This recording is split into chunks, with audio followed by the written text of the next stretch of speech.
Hey guys, welcome back to my kitchen. I'm Paul and let's get cooking.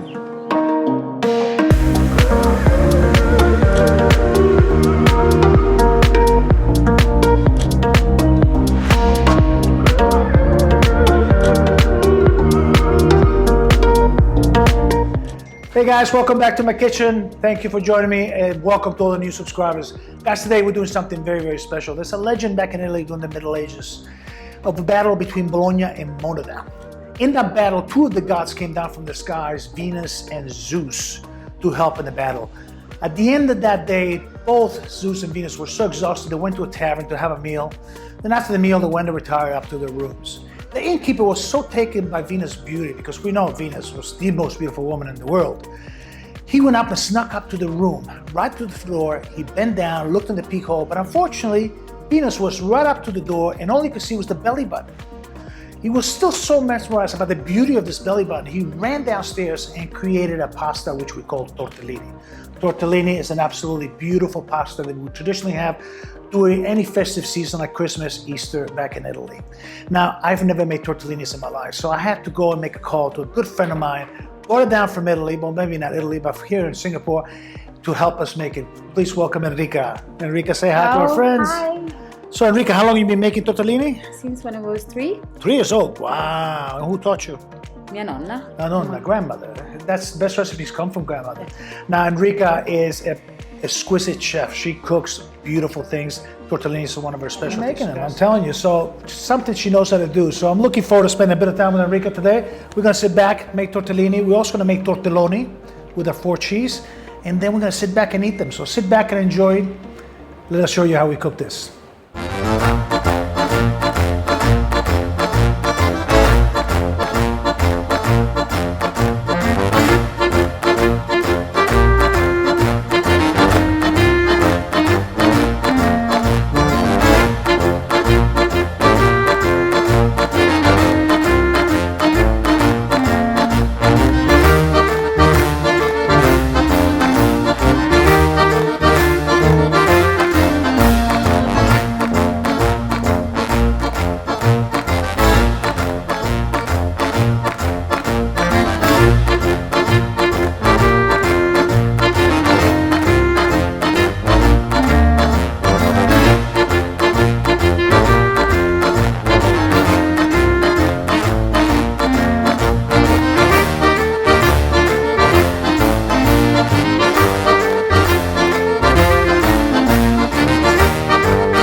Okay, now we're gonna go ahead and mix our semolina in our plain flour, pour into the bench, and we're gonna make a nice little mountain and a well in the middle. This is more the traditional way we're gonna be making this today. You can also make it in a food processor, but I really enjoy this. It's something takes me back to my childhood when I used to watch my grandmother actually making pasta. It was really beautiful.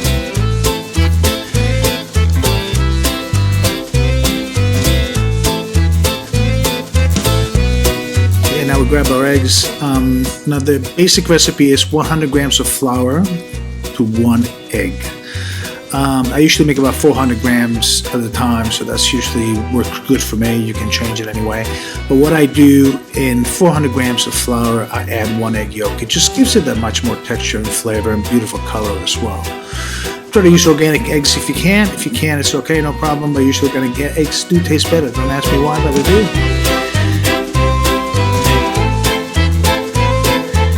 Okay, now we grab our eggs and we'll beat them up a bit before we put them in.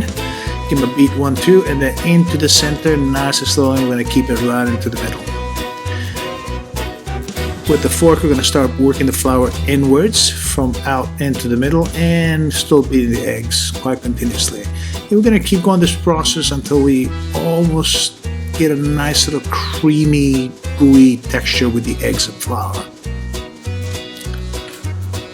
We'll speed it up a bit here, and then we go for this. You see that nice creamy texture.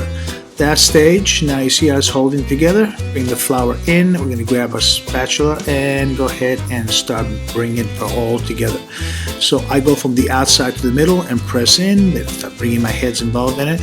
Then once it's all nice and together, I will get rid of the pizza spatula, the pizza scraper, one of those things it's called. I can't remember the name of this thing, but anyway. Put it together, we'll start using our hands. Now when we push forward, we actually carrying the dough and then bringing it back together. We're gonna keep going until we get a nice, smooth and glossy dough. We do clean the counter occasionally, so we're gonna get the extra crummies in there. If our hands get a little bit too sticky, we might put a little bit of flour on our hands just to keep the hands from forming beautifully. And there you go, we got our dough that will bring it together as a nice ball.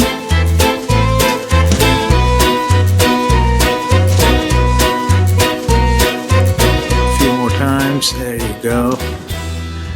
Look at that texture, absolutely beautiful. Now we'll bring it together as a ball, and you'll see that when you touch it, it'll spring right back. That's absolutely perfect when you see that. There it is, beautiful, look at that. Touch it, springs, beautiful, nice and slowly, fantastic. Now we're gonna put in cling wrap, and we're gonna leave it on the side for about 30 minutes or longer, so it'll get nice and emulsified together, and it'll be really beautifully and pliable.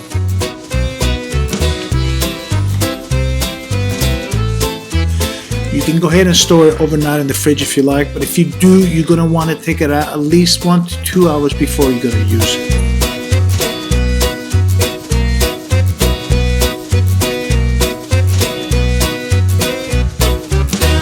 Fantastic. Now, we can go ahead and be traditional, use a rolling pin, but you know what? I just don't have the time for it. I have an attachment to my KitchenAid, which is fantastic, but I also have a little pasta machine that I use once in a while. This just makes it a bit easier. So we're going to take our ball, we're going to dust it a bit. I'm going to cut it into 4 segments. That looks good. And what we'll do, the bits that we're not using, we're going to go ahead and cover them with a tea towel, a little damp tea towel, just to keep them fresh and moist. Okay, let's dust our surface and then we'll press it down. You can use a rolling pin if you like, but I don't mind using my hands, just love the texture of the dough. And we take it to our pasta little machine there, and we do the widest setting. That's how we start with. Do the widest settings, and we do a few folds just to get it really pliable and working the dough just a little bit more. Sometimes I get lucky and I do it just right, and it becomes nice and long and clean and neat, but not all the time. But perfection is not mandatory in this case. You just keep practicing until you get it better. And then we work our way to the thinnest setting. We're not going to go to the very thinnest setting, which is 1 in this machine. Some of them are 8. They're backwards. It's kind of strange. We're going to go to the second last settings. So that will be thin enough for us to make the tortellonis, okay, but not too thin that will tear. We need a little bit of texture on this. Now the thin ones usually do it for, you know, spaghetti, sometimes fettuccine, but I like the number 2 is usually the one I prefer the most for all kinds of cut of pastas, the spaghetti, the capellini, all that kind of stuff. Okay, then we'll lay it down and we get our master tortellini ma'am to cut it for us. So maybe I'll cut the first one. No, she took it over from me. Unfortunately, her head does bump in once in a while, but it's okay. Now you notice we cut it into little squares, okay? Then she'll grab the stuff and she'll squeeze it together into a little ball, pop it in the middle, and then watch the magic. Triangle, finger goes underneath, and then she just, I don't know how, folds and ties, and boy, you got that. Okay, now let's watch that again a bit slower now. She squeezes into the triangle. Then she puts the finger in the middle, she folds the ends and then brings them around and concocts them together. That's beautiful. That's like my nonna used to make. That's a lot of talent. Beautiful. Then once you're done, you can go ahead and put them in the fridge and separate them, put them in bags in the freezer, or use them right away, up to you. They hold really well in the freezer. Get a pot of beautiful broth. I have a beef broth here.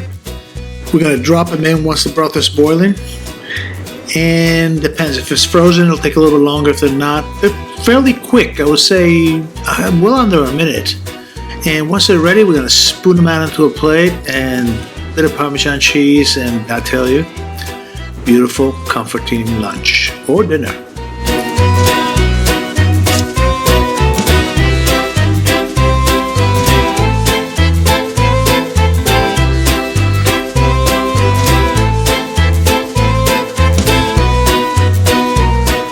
Who would have thought out of a legend something so delicious was created? The innkeeper has something in mind, and he did create something beautiful and absolutely delicious. Does it compare to Venus? I think it's pretty close. Enjoy.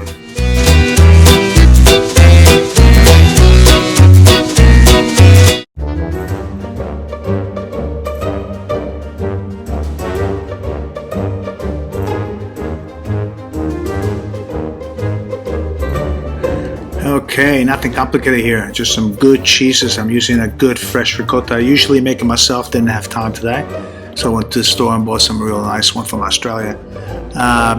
Beautiful Scamorza. Scamorza is a smoked mozzarella cheese. That'll give it a beautiful flavor for our filling.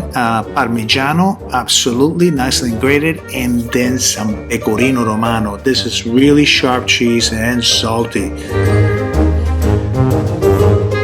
Now let's get our pepper in. Notice no salt yet because I want to make sure I taste it first, because the cheeses are salty and it might be just a bit overpowering with the extra salt.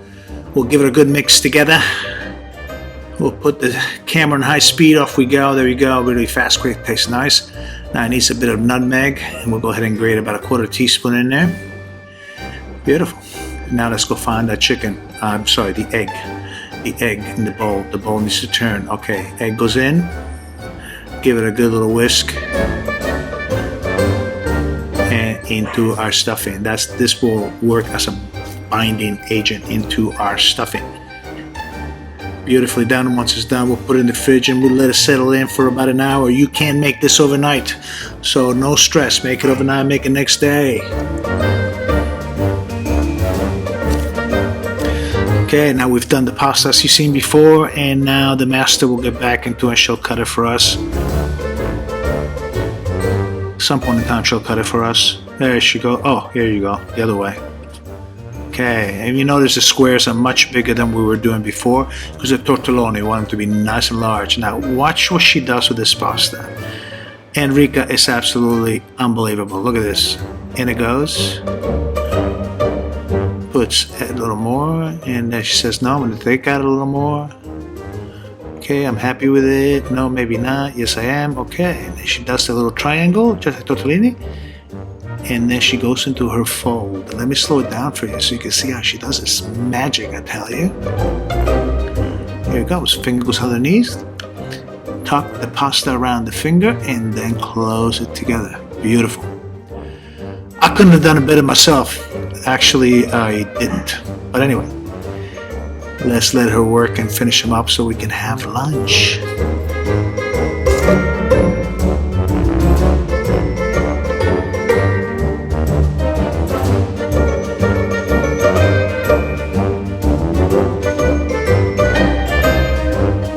Okay, just like the tortellini, you can freeze these, put them in bags, put them in the fridge first and separate them into bags, portion size, and put them in the freezer. Whenever you want them, just get some boiling water, salt in the water, don't forget, drop them in. When they come up, they're ready to go. This is my favorite way. You can do a tomato basil, but I love this burnt butter sauce. Burnt butter, I take it to a point where it's nice golden brown. The fire is on medium heat, medium-high heat, then I drop in the sage and let the sage flavor that butter. There's no better flavor for those 4 cheese tortelloni, I'm telling you. I let the sage get a bit crispy. Go check on my pasta. I think it's boiling. Yeah, I'm starting to see come up, so let me just move the sage leaves around a bit. And here I come. One to go. That's a portion. One more is a portion. Okay, that's 2 portions. So that's all for me. Wow, big lunch day.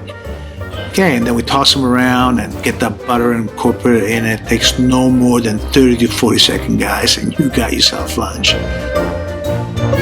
Beautiful. Toss them a bit more. Get a bit of cheese grated in there. I love to put a bit of cheese. It just gets nice and cooked and melted all around the tortelloni. It's absolutely delicious. We'll plate them up. Usually it's 4 to 5 per servings. Bit of sage on top. Oh, that looks so delicious. Remember, eat a little bit of the butter. Can't leave the butter out. Then we're gonna get the cheese. We're gonna give it another grate. Beautiful Parmesan. Right on top, fresh. And then I'm gonna reach over for my pepper mill and give it a good grind of pepper on top because I love pepper. That's lunch. Enjoy it, guys.